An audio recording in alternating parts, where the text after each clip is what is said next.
آج سے نداؤں کا سلسلہ شروع ہو گیا ہے کوئی مانگنے والا کہ اس کی مرادیں پوری کی جائیں، ہے کوئی مغفرت کا سوالی اس کا سوال پورا کیا جائے۔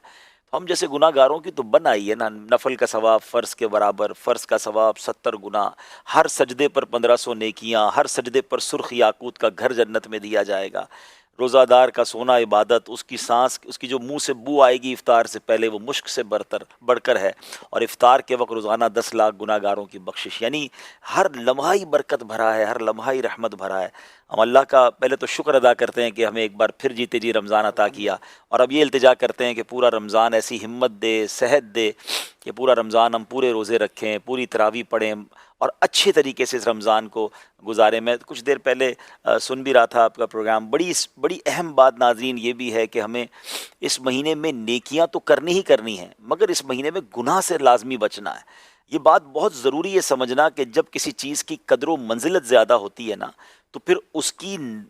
جس کو کہتے ہیں نا کہ ناقدری بھی وہ بڑی خطرناک مانی جاتی ہے۔ مثال کے طور پہ اب کوئی شخص روڈ پہ گناہ کرے، گناہ تو گناہ ہے، مگر مسجد کے اندر آ کر کوئی گالی گلوچ کرے یا گناہ کرے تو لوگ کیا کہتے ہیں، یار مسجد میں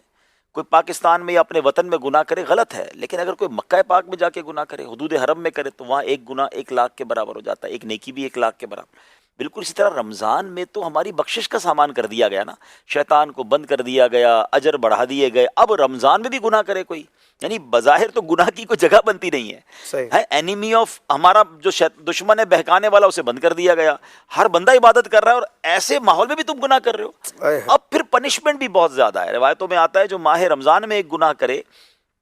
اس کے 1 سال کے اعمال برباد کر دیے جائیں گے۔ تو اب یہ مطلب ایسا لگتا ہے کہ آج رات جو ہے نا بہت کچھ ڈیسائیڈ کرنے کی نائٹ ہے کہ پورا مہینہ عبادت کیسے کرنی ہے اور پورا مہینہ اپنے آپ کو گناہ سے بچانا کیسے ہے۔ میں تو پرسنلی یہ سمجھتا ہوں اشفاق بھائی، ہمارے لیے زیادہ مشکل یہ ہے،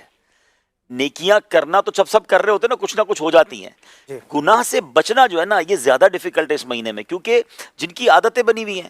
جو روز جھوٹ بول رہا ہے، جو روز لڑائی کر رہا ہے، جو روز معاذ اللہ بد نگاہی کر رہا ہے، موبائل فون تو بند نہیں ہو گیا نا ہمارا ہے، تو اب یہ چیزوں کو کس طرح کنٹرول کرنا ہے۔ تو میں سن رہا تھا ماشاءاللہ بہت پیاری گفتگو آپ لوگ سب مل کے کر رہے تھے کہ اپنے آپ کو بزی کرنا ہوگا، اپنے آپ کو ایسا شیڈول بنانا ہوگا کہ کہتے ہیں نا گناہ کی جگہ ہی نہ بچے،